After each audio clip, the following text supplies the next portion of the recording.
Taterskin and the Eco-Defenders, Book 1, Wonders Never Cease, Chapter 52. Now wait a minute, Salt Croydon said to his partners in mayhem. I think the situation here is that one or maybe a few of these animals are their special pets or projects or something. Some scientific experiment they've got going, maybe.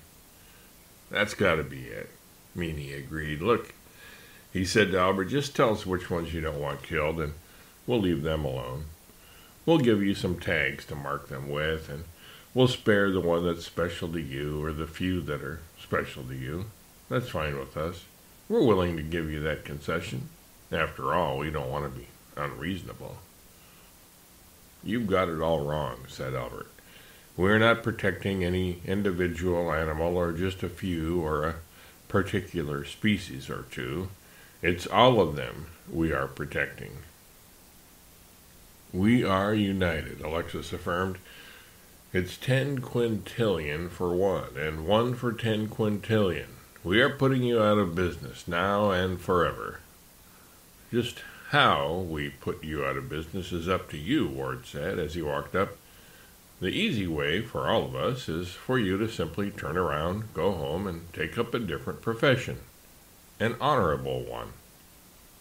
Oh, I get it now, Bouquet said. You want to get in on the business yourself.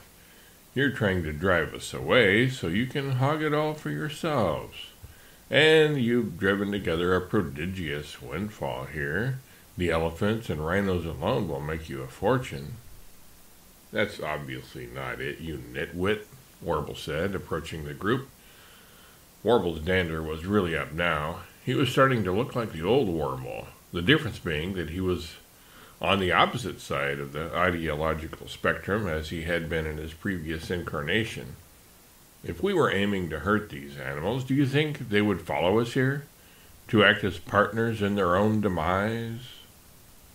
Okay, sure, whatever you say, Salt Croydon then said, agreeing with his words but not with his sarcastic tone of voice, as if they're smart enough to know what's going on here. Look, let's cut to the chase, he said, as he pulled out a thick wad of bills of high denomination and held them out to us. Take this money and leave the field to us, and every week from now on we will cut you in on a percentage of the loot. At that, Warble reached forward and slapped the bills out of Salt Croydon's hand. We don't want your bloody money. Now get out of here. That was when it really, finally, hit home to me that Warble had fundamentally changed. This was no mere superficial alteration or mere phase that he was going through. Never in my wildest dreams could I have imagined Warble turning his nose up at money, let alone treating it as if it were less than valueless and scattering it upon the savannah. The bill seemed to explode out of the poacher's hand, flying in every direction at once. Alexis snatched those she could out of the air and quickly ripped them to bits with her sharp beak, tearing and hurling the bits violently to the ground as fast as she could. As the rest of the bills started to flutter to the ground, a stiff breeze arose from behind the poachers and picked the bills up, strewing them high up into the air and sending them far and wide like clumsily constructed paper airplanes. Some of the wayward banknotes ended up being blown onto the chests of the lions and other big cats, while others fell like confetti onto the tusks of the elephants and the horns of the rhinoceroses. They then dispersed further along the sand and dirt and mud, being driven by eddies of wind, this way and that. You people are impossible, Meany then said, gritting his teeth and turning red with anger. You're impractical. You're extreme. Yes, Albert said, you're right. We are making it impossible for you to continue your evil deeds.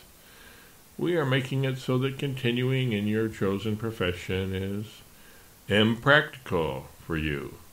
And we are extreme in that we will accept no compromise and offer no concessions or flag of truce to you. If you ever raise a finger to poach any more animals, no matter where or when, our combined forces will attack you by air, and he pointed up to the circling birds, and then back at Terry. By land, and he jerked his left thumb backward and then pointed to both sides with his arms at the huge array of animals which had the poachers surrounded on three sides, and from the rivers and seas if necessary. "Never come back," Alex squawked. "We will be watching you like hawks, literally, always. One false move from you and you will live to regret it, or not live at all. It's up to you. No more warnings. That word is our sign of parting, you fiends."